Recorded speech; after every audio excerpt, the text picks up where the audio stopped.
what led me here was I had a moment of space. I need something for me. That's the unapologetic part. I need something for me. And it was literally in the backyard pushing my daughter on a swing where I asked that question of if I could do anything, what would it be? And it was so clear to me. I loved being in leadership. My leadership career started at Google and I missed it. I had inherited and nurtured badass teams, high performing teams, then went on to the next company, same thing. And so when I stepped away from that, I really missed it. But I don't think that I would have allowed myself to admit that to myself unless I would have had that moment to slow down for a second.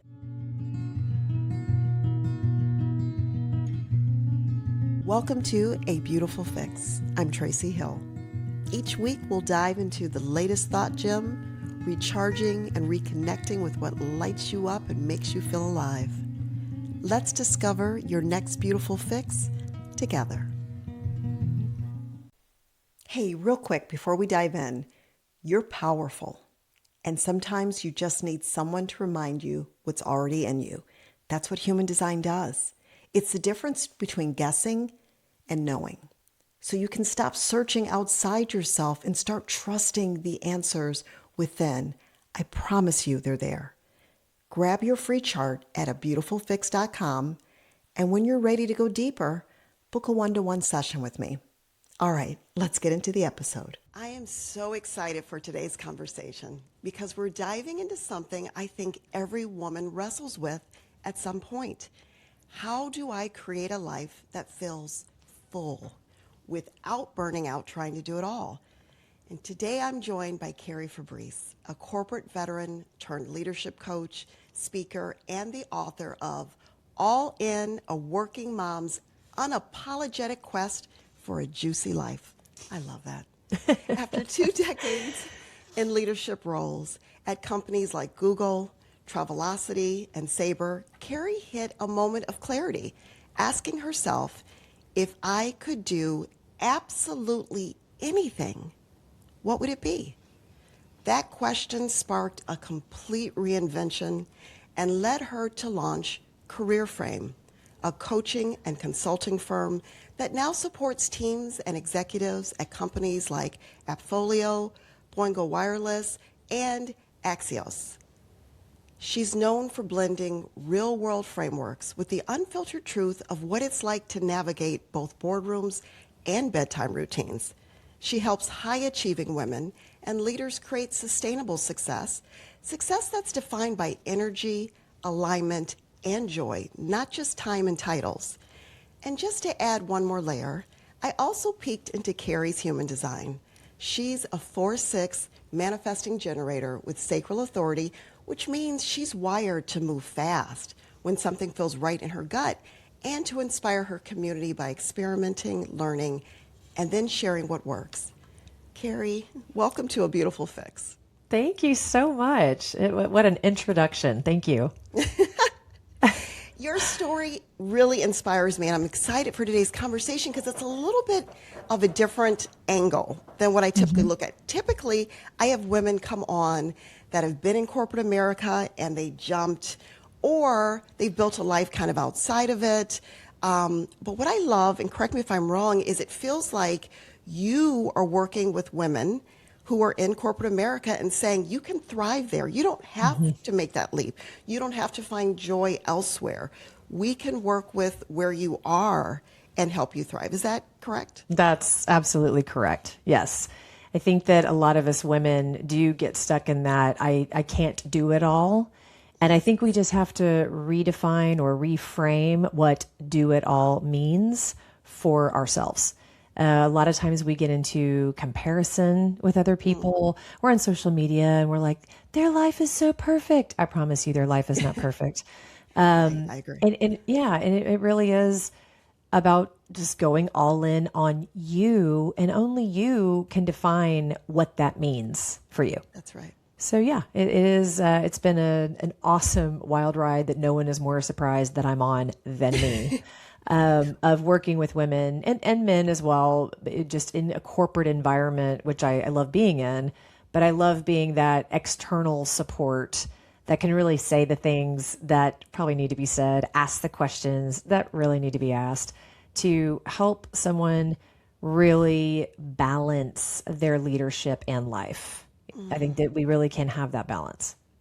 Carrie, what you do is so necessary, and I wish I had a Carrie back when I was in corporate America because I made that leap back in, I think when they were calling it the Great Resignation, back Yes. in 2020. Yes. I started the trend. I left before everyone else, but I always think about if I had managed it a little bit differently, if I had had someone like you, or if I just maybe thought of that definition of success or did things outside of work. Just there's so many things I could have done differently. I didn't need to make that leap. And what I'm always trying to tell people when they listen to my story is what I'm not trying to do is encourage anyone that you have to follow the way that I That's right. found joy, you know? So I love this conversation. But before we get into a little bit more detail, can you kind of just take us back a little bit? What led you here? Yeah. What led me here was I had a moment of space and time. And that's what I would also recommend. Like when someone is like, what am I doing? Where am I? Where do I want to go? You really do need to find a little bit of space, quiet, pause. And again, whatever that looks like for you. For me, I had been the sole breadwinner at some times, the lead breadwinner sometimes. My husband launched a startup, and so he was doing the startup thing. I was like, I've got this. We're good. And then when he got Series A, I was like, dude, I am tired. And it's kind of my turn to pause and you take the financial baton. And it was during that pause, I lasted being a full-time mom for 6 months. I am absolutely obsessed with my amazing, incredible children. At the time, they were 1 and 3. They're Yes. now 13 and almost 15. But I was like, I need something for me. That's the unapologetic part. I need something for me. And it was literally in the backyard pushing my daughter on a swing where I asked that question of if I could do anything, what would it be? And it was so clear to me. I loved being in leadership. My leadership career started at Google back in 2006 years ago, which is crazy. And I missed it. I had built either I had inherited and nurtured badass teams, high performing teams. Then went on to the next company, same thing. But we always had high performing, really great teams, and we were remote before remote was remote. And so we had this thing all figured out. And so when I stepped away from that, I really missed it. But I don't think that I would have allowed myself to admit that to myself unless I would have had that moment to slow down for a second. Now, some women might be listening to this going, Carrie, you're cute. I don't have any time to slow down. Slow down could be find a room, close the door. If you have a partner, tell the partner, please, and you have kids, watch the kids. I need 15 minutes or I need 30 minutes, please.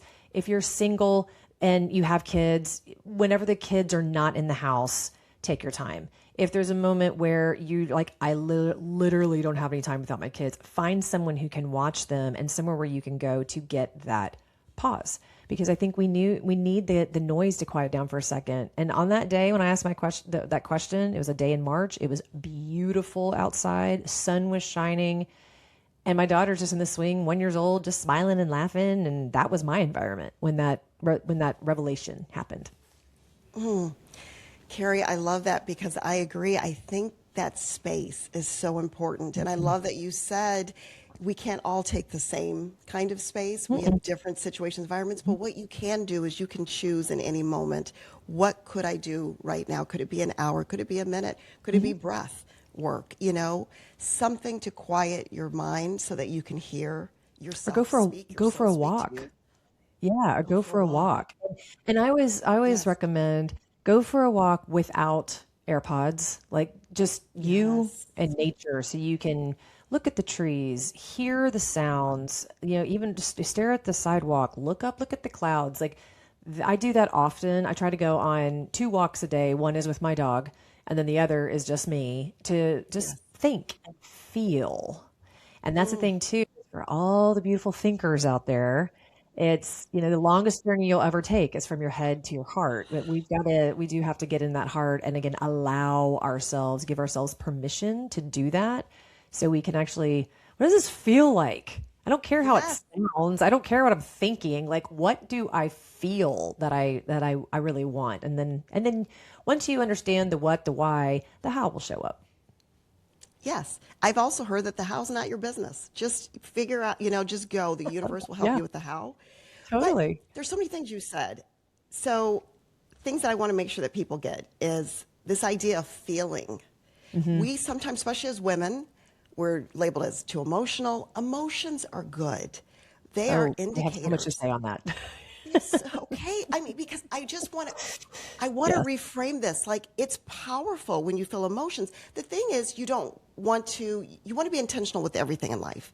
And I'm a very emotional person. Sometimes I have to make sure my emotions don't get the best of me. I let myself Okay. feel them. I Hmm. get the message from it, and then I move on versus spiraling. But I love to hear your thoughts on that. But the other thing is, Carrie, I'm on a mission. My theme this year is I'm bringing selfish back. Yeah. I mean, Yeah. it's like the Justin Timberlake thing, I'm but I'm bringing bringing selfish. selfish back. I love it. Yes, yeah, because I love what you said. You made this decision unapologetically for you. Hmm. If you had said in that moment, Carrie, you are a mom. This is what you're meant to do. Embrace it. Yes, you feel this pull to do something else. You've got this expansive heart that's calling for something more. But no, you need to do this and you need to do that. You're not going to be a better mom in that situation. But you acknowledging what you felt and doing it, it makes you a better everything. Yeah, something that I really want to share with the listener, and it's direct on purpose. Okay. And that is, if we, every time we're on an airplane, we hear the put your mask on first before assisting others, but most of us ignore it. Okay. Yes. The a reality, I don't want to say the reality, I'm not the authority, but a reality is, if you are not taking care of yourself first, you are half-assed taking care of everybody else. Mm, And women forget that, moms forget that. It's grind, grind, grind, go, go. And then you wonder why you're exhausted. And this is why I talk a lot about energy. Your energy, physically, emotionally, mentally, spiritually, has to be full in order for you to fully support the other humans that might need you. Otherwise, you literally are half-assed doing it. And when it comes to emotions, I'm like you, Tracy. Like, I'm like a champion crier, champion, gold medalist. Olympic style, yes. Yes, and it is. I'm always intrigued by people who think that crying is weak, Ah, and I'm like, no. I talk about this in my book. It's actually probably one of the first tips I give someone, the reader, is cry until you cannot cry anymore, and you will fit like when you physically feel lighter. That's telling. That's telling that you're just holding all this stuff in, you're carrying all this stuff, and you got to lighten the load. So cry, cry, cry. And in corporate environments, I listen a lot. I am a communication expert, but with communication, or I should say, and with communication, active listening is the most important part. So I'm mm, always listening for how people address emotions in the boardroom, let's just say, the conference room, whatever.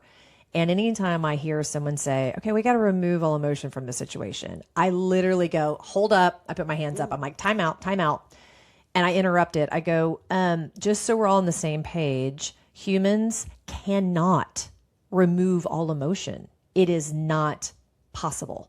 Mm. And I'm like, so there's not removing emotion, there's using your emotions intelligently. So I'm also a certified emotional intelligence coach in addition to Gallup, Clifton Strengths, and situational leadership. And the EQ, emotional intelligence, I mean, that is just something that we all have to keep in mind. It's about using our emotions intelligently, especially women, because, we love, can I just tell you, one of the most genius songs ever written was Taylor Swift's The Man, the lyrics of that song. If you have not heard that, please go listen to it. The lyrics, I mean, I'm just like, she's so brilliant. She's so brilliant. We get so labeled as aggressive, as emotional, as all these other things. And I also listen for, if someone says, well, everyone thinks I'm aggressive. I'm like, well, I hope your rebuttal is I'm assertive. Mm. Because assertive is sexy. Yes. Aggressive is not. Passive is definitely not, right? But assertive. Right. Assertive is sexy, is confident. And so it really is about being your own champion. Don't get overly defensive, because also something that I heard recently that I was like, oh my gosh, mind blown, is when we are defensive, it's admission of how we're being. Okay. So let's just say that again. When we're acting defensive, it's admission of how we're being. So don't get defensive with something, because then it might be you subconsciously admitting that you might be a little aggressive. It's more of just, my intention is to be assertive versus, I'm not aggressive. What do you mean I'm aggressive? You don't say Right. that. You're just, my intention is to be assertive and confident and speak my truth. So I love it. I love it because, yeah, it's you. No one can make you feel a certain way. Only you can, unless you're in agreement with that statement. thank you so much. Oh my gosh, thank you so much. Thank you so much. I mean, Tracy, I can't even tell you how many times I tell people those exact words. Like, you are 100% responsible for yourself. One of the most amazing books I think that everyone should have on their shelf, it's almost like the self-help Bible, if you will, is Jack Canfield's Success Principle. Success Principles, multiple principles. Jack Canfield is the chicken soup for the soul guy. And his Success Principles is such a phenomenal book. And chapter 1 is you're 100% responsible for you. No one can tell you how to feel, how to think, what to say, what to do. And when we blame somebody for how we're feeling, we are immediately going into victim mode. And like, again, that's not sexy. That's not confident. It's victim. And that's not a place that's not a place of power. That's a place of force. And that's what I was going to say. Some people get triggered by this, Carrie. Don't tell me that this life that I have is because of me. This person did that to me. And what about this? But the power side to it is, if you can, it's kind of like you have to accept both. If Yeah. you can accept that you are the creator of your reality and that you are the only one who's responsible for your life, then there's also, you are the one who can change it. If I'm Yeah. a victim and say, well, my life is this way because of X, Y, and Z, that's coming from a place of victimhood. There's no power in that. That's right. I am at the whims of everyone else. So I'm just saying that for people, if they're looking at their life and right now they don't love where they are and they don't love this idea that I am responsible for this. I get that. I do. I do too. I've I do been there. too. But I just urge people to say, but look at the power behind. If you can't accept that, you can also change it. There's, I feel like I'm tossing a lot of books out here. I hope this is helpful. Toss Here's 'em. another one that is just a life-changing book. And when if you have it, chances are you'll reference it multiple times over years. And it's David Hawkins' Letting Go. And it goes through various emotions, anger, surrender, gratitude, shame, all of the things, the whole spectrum. In that book, he talks about the map of consciousness from a power versus force perspective. The highest level of consciousness is enlightenment. The lowest is shame. And to your point, it really is. I mean, it's up to us whether we want to admit that or not. It really is. But this book is another great reference. So again, Success Principles by Jack Canfield, Letting Go by David Hawkins, both have such amazing nuggets on how truly to claim your life and come from a powerful position, not dictatorship powerful, more just soulful powerful. So you are getting what you need and want from this beautiful life that we're living. That sometimes feels like crap. I mean, let's just call it. Like, we all have those moments where it's like, are you kidding me? Absolutely. Hit me again. Those are the moments when we really we kind of get tested with our resilience. And then there are people who are like, well, I don't know how to be resilient. I'm like, yes, you do. Yes, you do. All the answers are within you. We just got to get you there. We just got to get you there. Carrie, you just, yes, my head, I'm starting to, it's getting painful, the shaking that I'm doing over here. But you talk a lot about managing energy, which I love, because human design, it's all about, everything's about energy. Yes. And so managing your energy, not just your time. I couldn't agree more. We have this beautiful energy. You almost need an energetic hygiene program. We need to protect our energy. But can you tell us about your return on energy framework? What is Yeah, so it's a concept I started playing with. It's not a concept I coined by any means. I just don't. But it has been interesting as I've talked about. People are like, "That's brilliant. That's genius." I'm like, I mean, I wish I came up with it. I just kind of popped in my head one day, and then I went and researched it and found that yes, there's some other folks out there talking about this really powerful concept, but it's really it's kind of what you would think because if we talk about ROE, I think a lot of our brains immediately go to, well, I know what ROI is. Sure. So when you're investing your money in something, you want to get a good return on that investment. When we're investing our energy in something, we'd like to get a good return on that energy. And so I have this vibe checklist, this framework where you basically, the V is verify the feeling or the emotion that you're having about this thing, this thought, this action, this whatever that needs to take place. And so then you're going through that. Then you're like, okay, now let me go to the I, which is identify the impact. So if I do this thing or say this thing or feel this thing, what's going to happen? Then it's go to B, which is balancing the cost. What do I need to spend? Am I spending my time? Am I spending money? Do I have the money? Can I get the money? And also, that's also where you pause and you go, and how much energy am I going to be spending this? Is this in my zone of genius and I'm excited about this? Or is this going to be a total beatdown? Then you go to E, which is either execute or eliminate.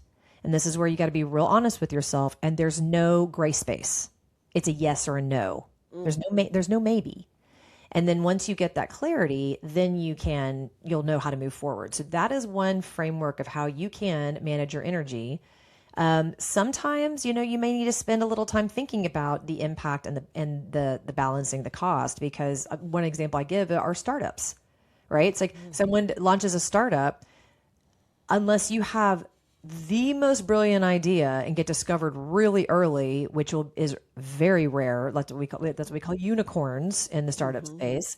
Your ROE is going to be long term. It's not going to be a quick return. So then you got to be able to see, okay, am I in this for the long haul? Like I can see this going somewhere. I could see a company buying this product or service or technology, but like, am I committed? So that's also that's kind of layered on top of the vibe, if you will. So it's kind of what's your vibe check around this thing, this feeling, this emotion, this task, this initiative. And that just helps you really pause for a second and feel good, or you feel good about the energy you're investing, or just go, this is a terrible idea. This is a terrible idea. Like, again, it sounds good. My ego loves it. Yes. But everything else is telling me no. So, Carrie, how does this apply to someone in their professional career for work? They are, when I was getting ready to make the leap, I was just burning out. Yeah. So when I think about my energy and thinking about how could I have used Vibe, or how could you use Vibe in a professional setting? Yeah, I don't know that a lot of people will like my answer to this.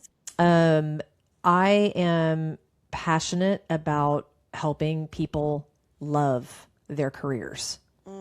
So if they're not loving their careers, the first thing I want to ask is a question that triggers a lot of people. And that's when I go, why? Why don't you love it? Why are you in it? And then I love to go, okay, title and money aside. Now, why are you in it? Now, why do you love it? Why do you not love it? Because life is too short for us to be miserable in the space that we spend most of our time. Yes. Now, I am not naive to unemployment rates, the market, here in the U.S., the country, the state of the country is, half the time we're like, what is happening? Other days we're like, it's a great day. Other days we're like, wow, it's a shit show. So I'm not naive to that.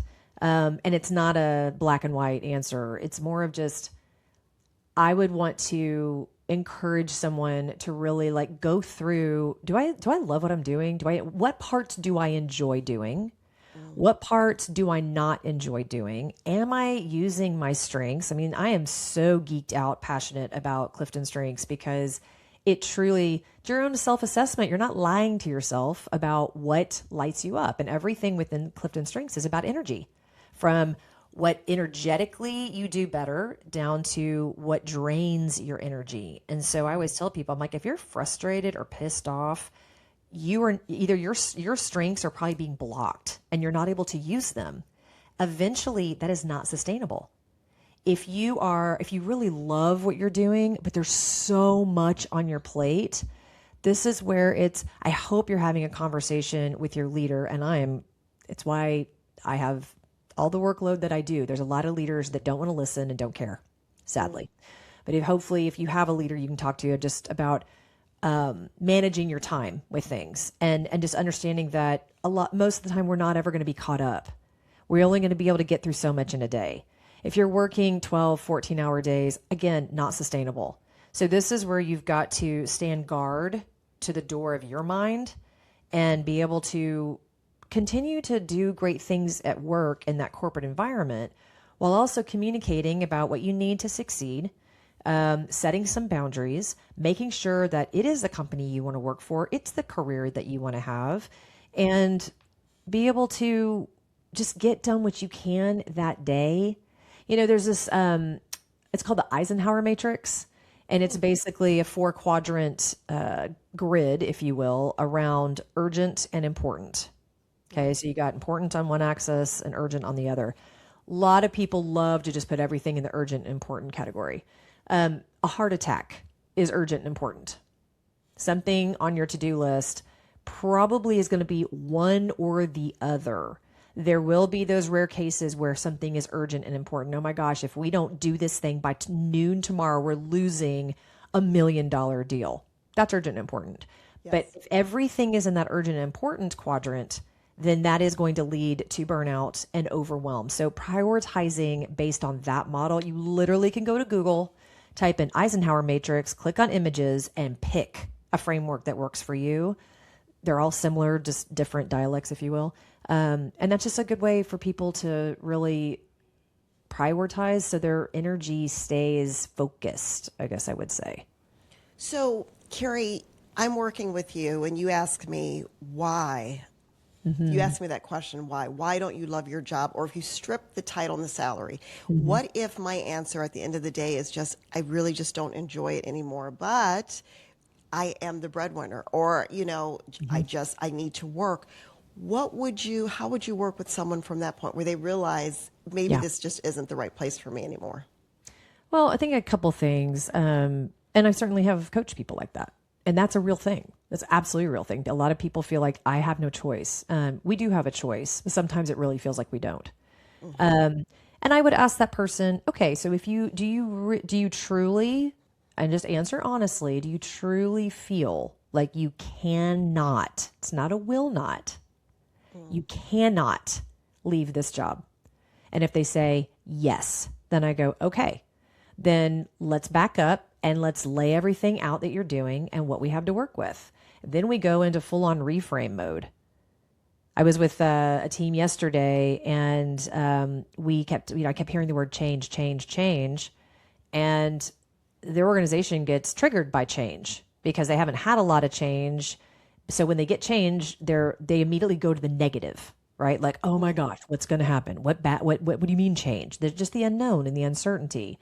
So I was like, there's a word that's swarming around in my head. I just kind of want to see what you think. And I was like, what about the word evolve? What if we use that word? And they were like, and I go, what is evolve? What comes up for you when I say that word? And they were like, improvement, growth, forward, like unfolding. I'm like, doesn't that feel better than change? So much better. So that's the thing too. It's really like change the narrative. I just said change, evolve the narrative. Yes. So change is a hard word to get out of your head, I can tell you.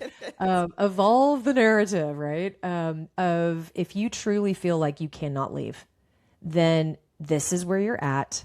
You've got to do something different with it. It's like Viktor Frankl in The Man's Search for Meaning. There's another book. Just seeing his entire family killed with the Holocaust. And he chose his mindset. He chose it in the most ridiculously painful, scary, awful, insert all these other not awesome adjectives, environment. And he got through it. You know, I mean, that takes a lot of strength and will, which again, we all have. All the people listening, they're like, I don't have that. Yes, you do. You just got to tap into it.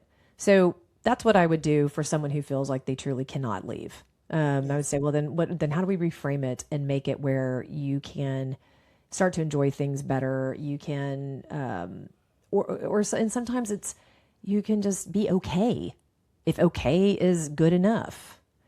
Until you can get to a point where you can find something that is great. Yes. And I would also encourage that person, like, keep looking. You can always look. It doesn't mean you have to leave, but you can always look. Yes. So. And the other thing that I talk to a lot of women about is, what can you find to love about where you are right now? It might be something little. It might be my commute into the office. It could be, I do like going, walking around and going to lunch, or when I'm there, I get to sip my tea, or, it's just little things, because if you can just start focusing on those little things, then maybe you can focus on a little bit more. You might realize, I also know a woman, she's an executive, and high powered role. What she has done is completely outside of what she does. She's also a certified yoga teacher, and she bought a home that actually hosted a retreat there, and she named it the House of Healing, and she escapes there. It's 2 hours away from Chicago. She escapes there for her weekends, and that is how she has found balance. She doesn't have to make her job do and be everything for her. She's created a whole life outside of what she does that fills that spiritual part of her. So it's kind of back to what we talked about with the victim mode. It's we must focus on what we can control, and we spend so much energy on things we cannot control. I had a similar thing recently, so I love that advice you're giving. Where we've rented our home for years now. We live in the 1% neighborhood of Dallas. At the time we moved in here for my son for schools, this is how my book starts. So if anyone gets the book, they'll get the whole story. And we're still here, by the way. We're still in the house. And, I would love to have a beautiful new house that's light and bright and smells great. Didn't have, 10 families before us living in it, all the things. And a couple of years ago, energetically, I was like, there's a lot of brown in this house. The kitchen's brown. The cabinets are brown, hardwood floor. There was just a lot of brown, and brown's beautiful. For me, I wanted lighter, brighter. And so did I want to go paint the kitchen and invest in a rental property that was not mine? No. Did I want to change and lighten and brighten things? Yeah. So what can I control? I can control the fact that I said no to painting the cabinets. So I have to own that and stop complaining about it. The other thing I can own is furniture. So I got all new furniture. I got like a light blue couch, and I got rugs, and I got a new kitchen table that was like whitewash, and basically just made everything light and brighter with furniture. So now the brown cabinets are a beautiful accent. It's not everything's dark, because beforehand we had brown table, brown couch. We were just contributing to the brown, and everything was so dark. So yes, it is really stopping and going, do I have control over this, or do I not? And again, you got to be honest with yourself. And if you have control over it, then reframe it and do something with it. If you don't have control over it, we have to go into acceptance mode. Acceptance is probably the one part of David Hawkins' Letting Go that I have read the most. Just accept. You got to get to acceptance. And Carrie, acceptance, that word holds so much to it, because I agree completely. And I think what people need to realize, accepting your current situation doesn't mean you're giving up.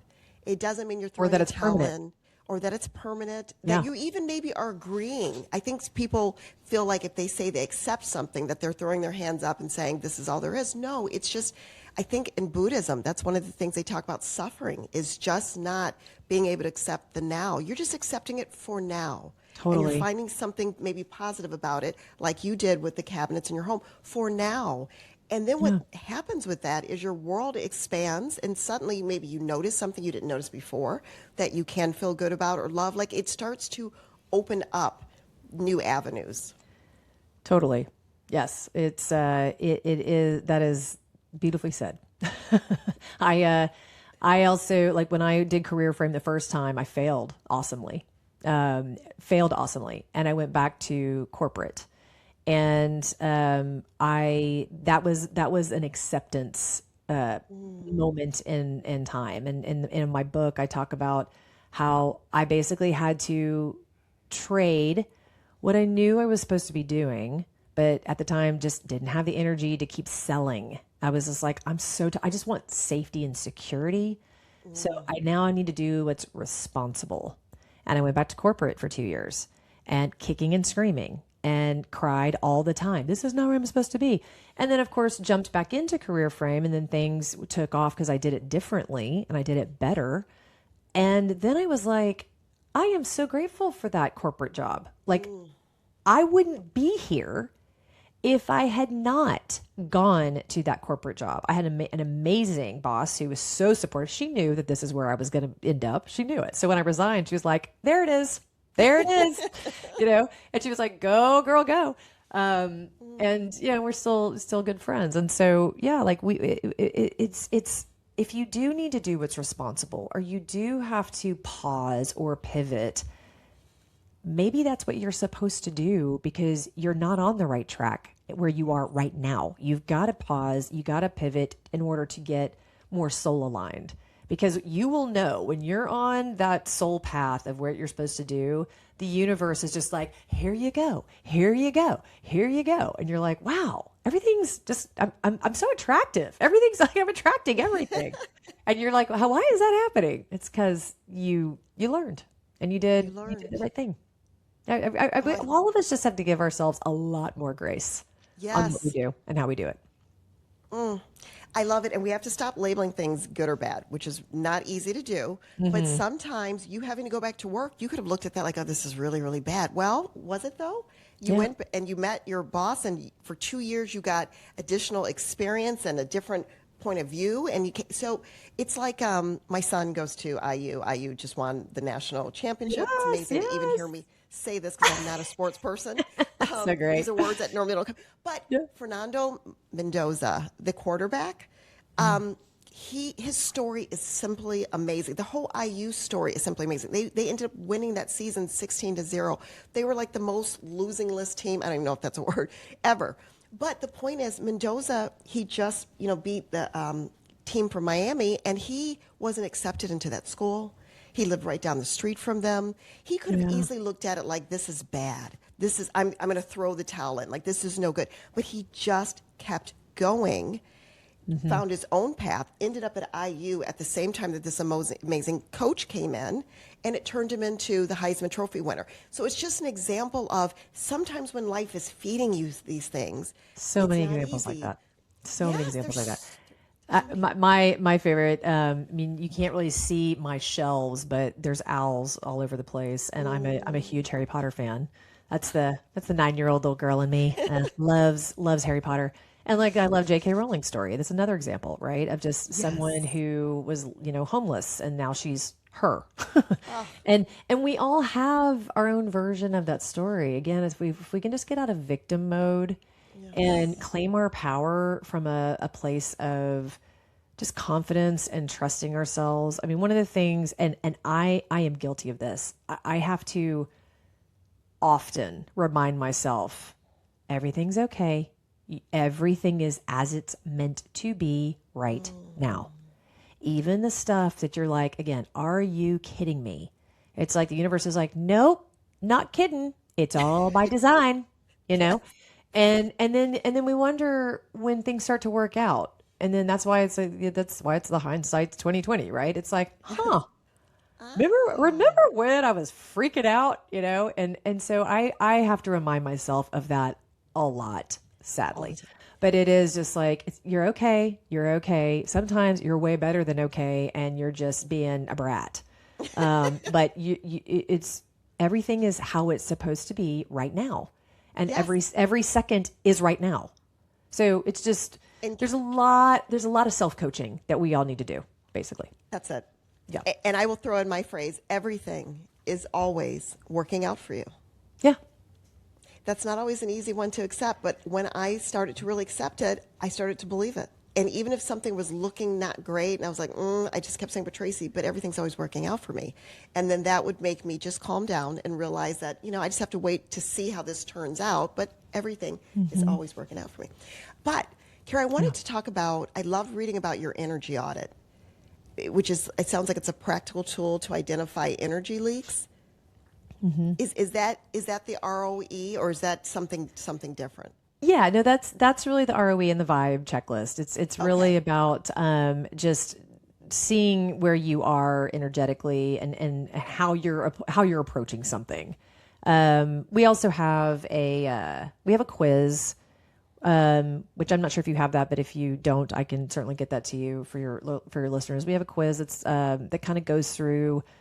There's a little bit of the energy audit in that as well. And it's more for leadership as far as how am I showing up as a leader? And it's like 25 questions. And then it tells you which phase you're in. Like you're either not where you could be, you're in a good place, but you could elevate, or you're nailing it when it comes to the foundation. So with CareerFrame, when we work with leaders, we love to customize our experience because we want to know what's the problem. So we can tell you if we can help you solve it. And we're not going to diagnose, we're not going to prescribe before we diagnose. We do have our frame it methodology, which walks a leader through a journey, and it starts with the foundation, which is all about energy. And so we do want to look in the foundation, which is the F, and then the responsibility and relationships, which is the R of frame it. And that is where we are looking for how are you showing up physically, emotionally, mentally, spiritually. Spiritually in this case means meaning, purpose.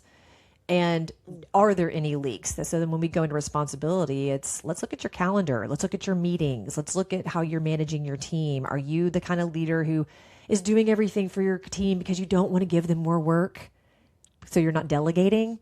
That's a problem. Okay. You know who you are. That's a problem.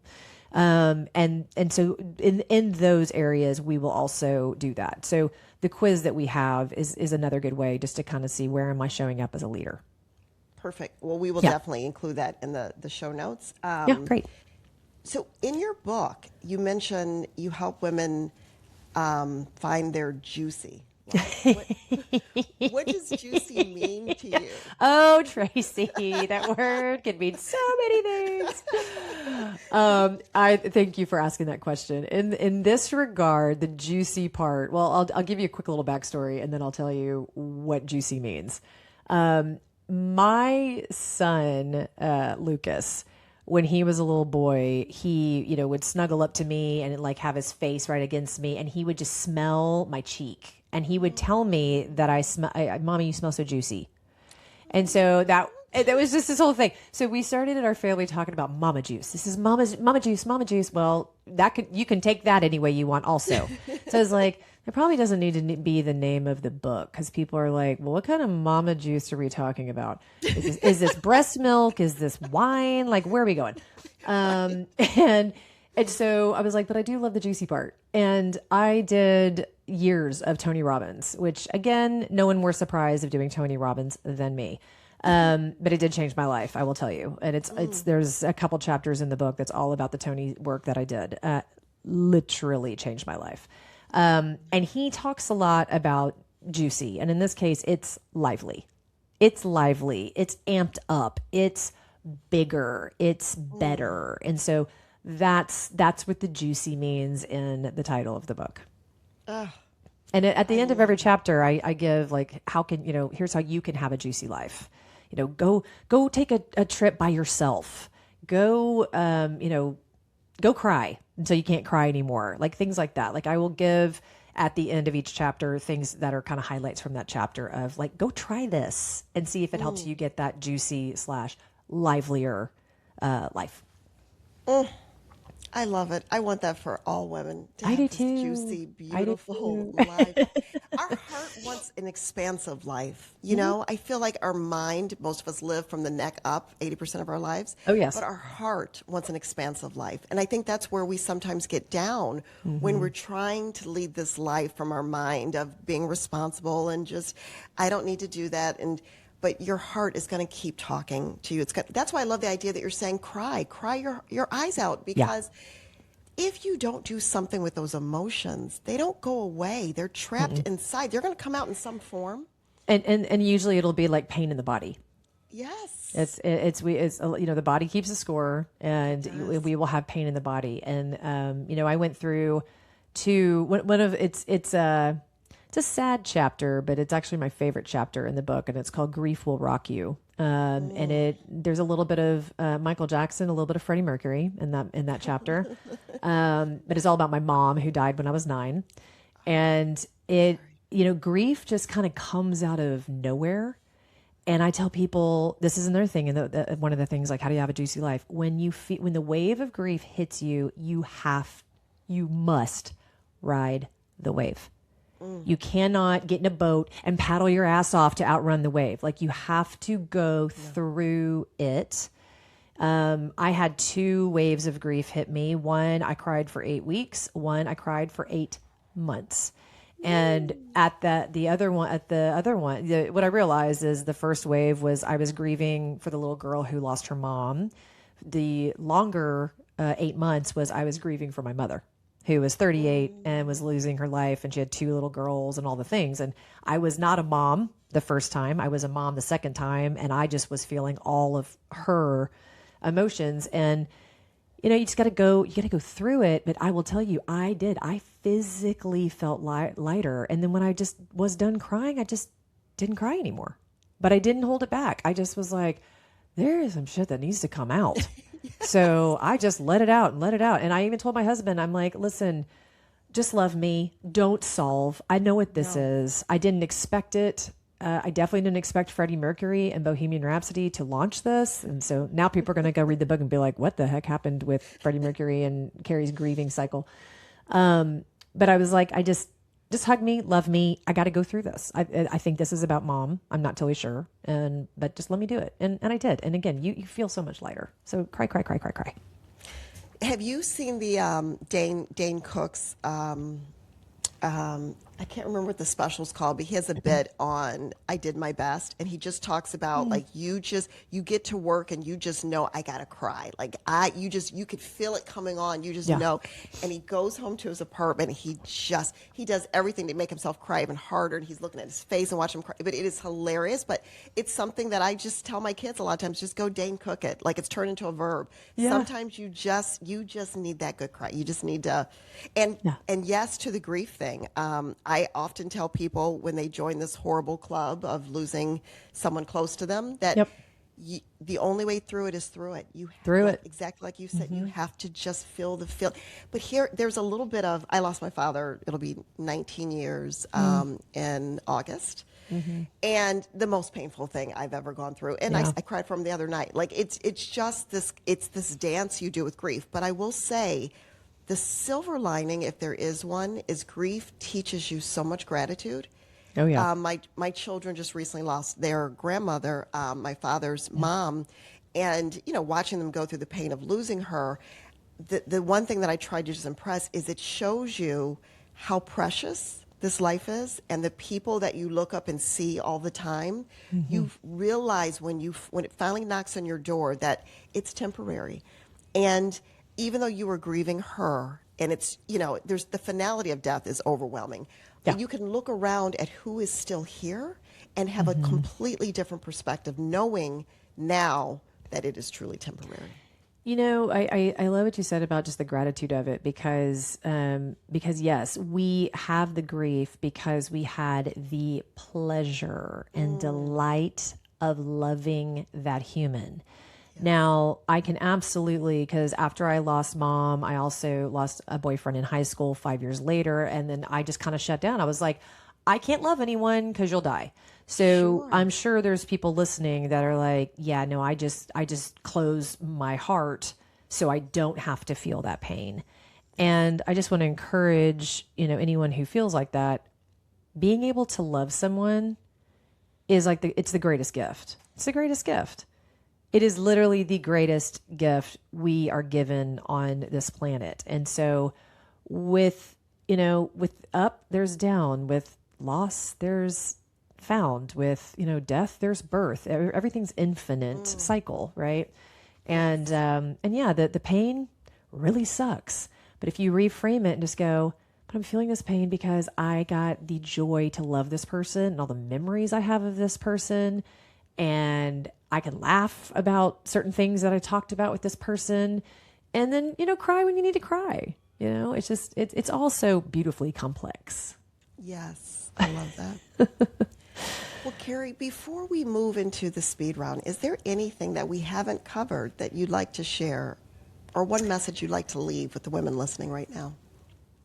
I love where this conversation has gone. We've kind of just gone all over the place. And I think that's, which I think is so fantastic. Yes.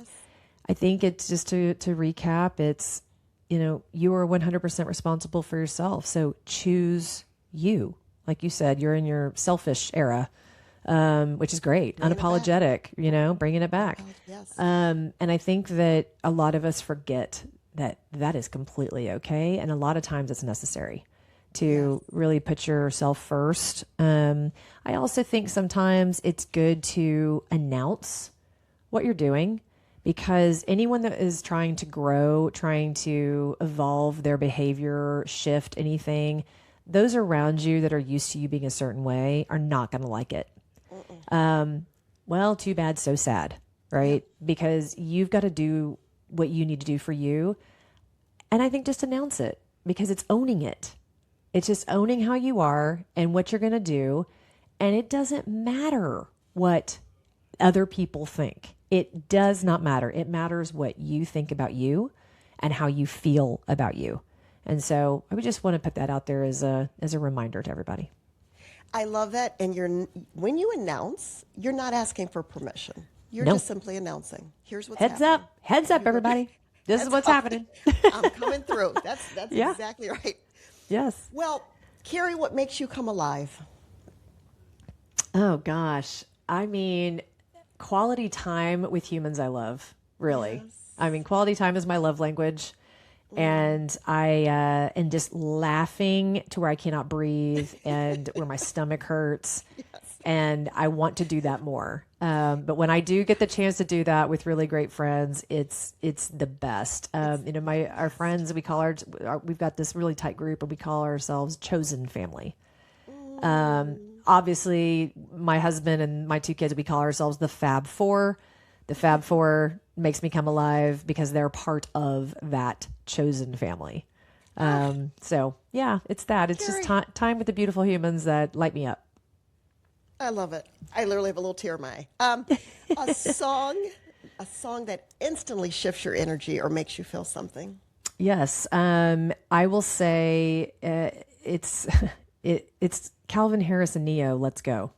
That might not be, maybe someone was expecting something, beautiful and, whatever. But that one, I love the lyrics of it. It's not about what you've done. It's about what you're doing. It's not about where you've been. It's about where you're going. And I continue to listen to that song often just to remind myself of let's go. Let's do it. Let's go. Let's go.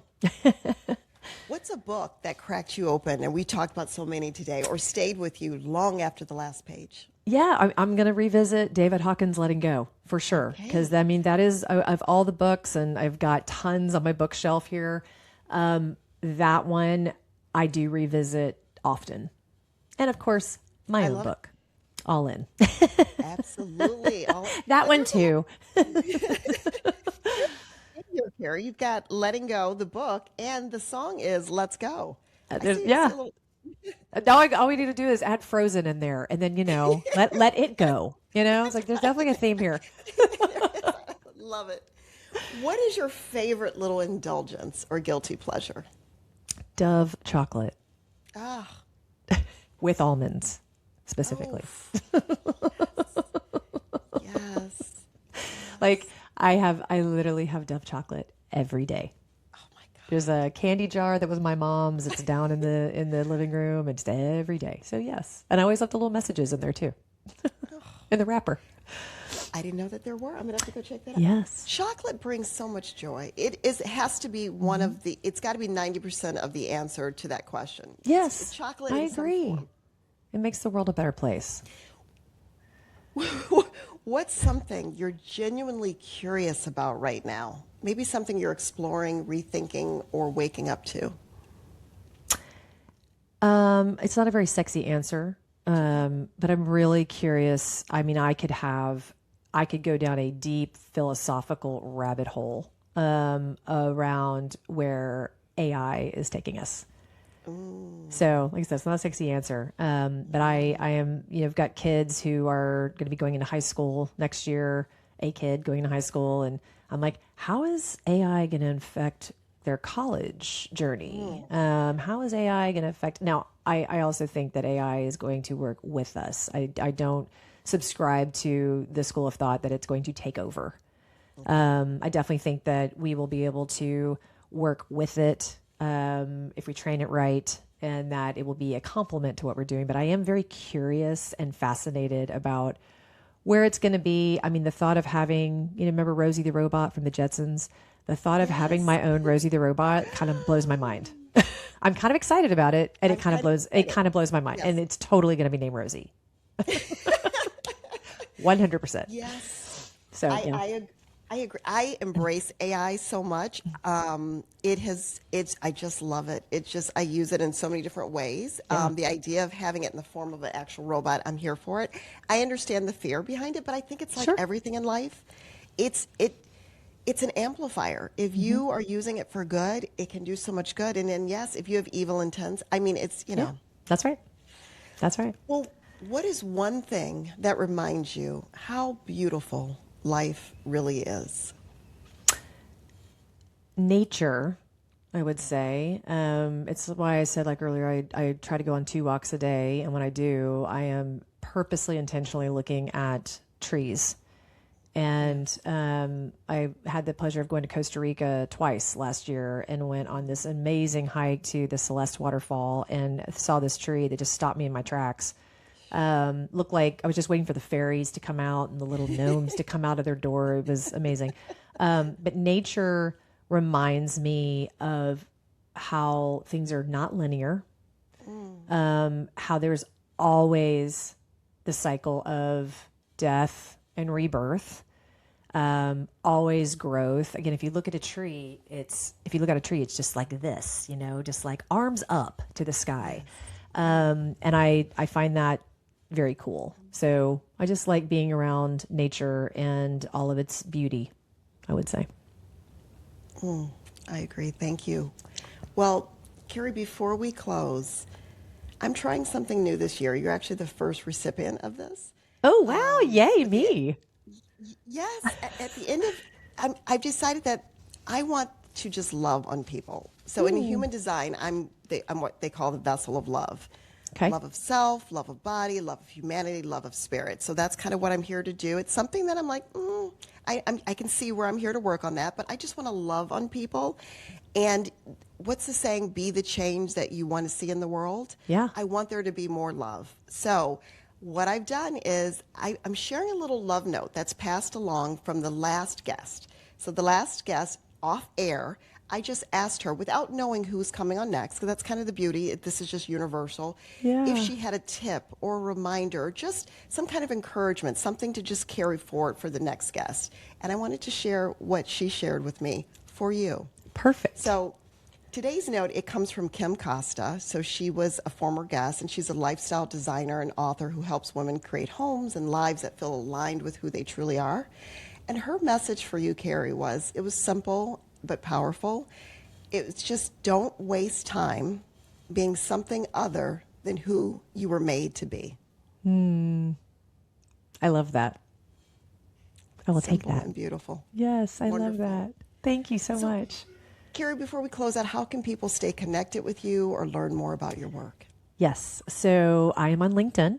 I am on Instagram. I'm on Facebook, but I keep that personal, strictly personal. We are launching our new website and new branding in February. You can find us, however, at CareerFrame.com. Just know if you go today, it'll take you to CarrieFabris.com. And then in about 3-4 weeks, it'll look totally different. The website will look totally different. But CareerFrame.com, we have a contact us on that website if someone wants to reach out. We have a small and awesome mighty team of 3 other coaches in addition to me that really, really enjoy and thrive on working with leaders. We're all Clifton Strength certified. and really want to help people be in their zone of genius. So Instagram, LinkedIn, CareerFrame.com. Perfect. And we'll put all that in the show notes. Well, thank you so much for your time today. This conversation, it was just full of beautiful reframes. Delightful. Thank you. To everyone listening, if you're feeling stretched too thin or caught in the grind, just take a breath and ask yourself that pivotal question. If I could do absolutely anything, what would it be? And let Carrie's story be the permission slip to just explore that on your own. And until next time, keep getting high on life, one beautiful fix at a time.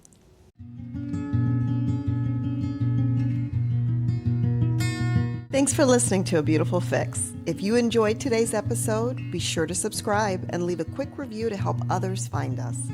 And if you'd like to share your own beautiful fix or join me as a guest, reach out anytime at Tracy@abeautifulfix.com. Looking forward to next time.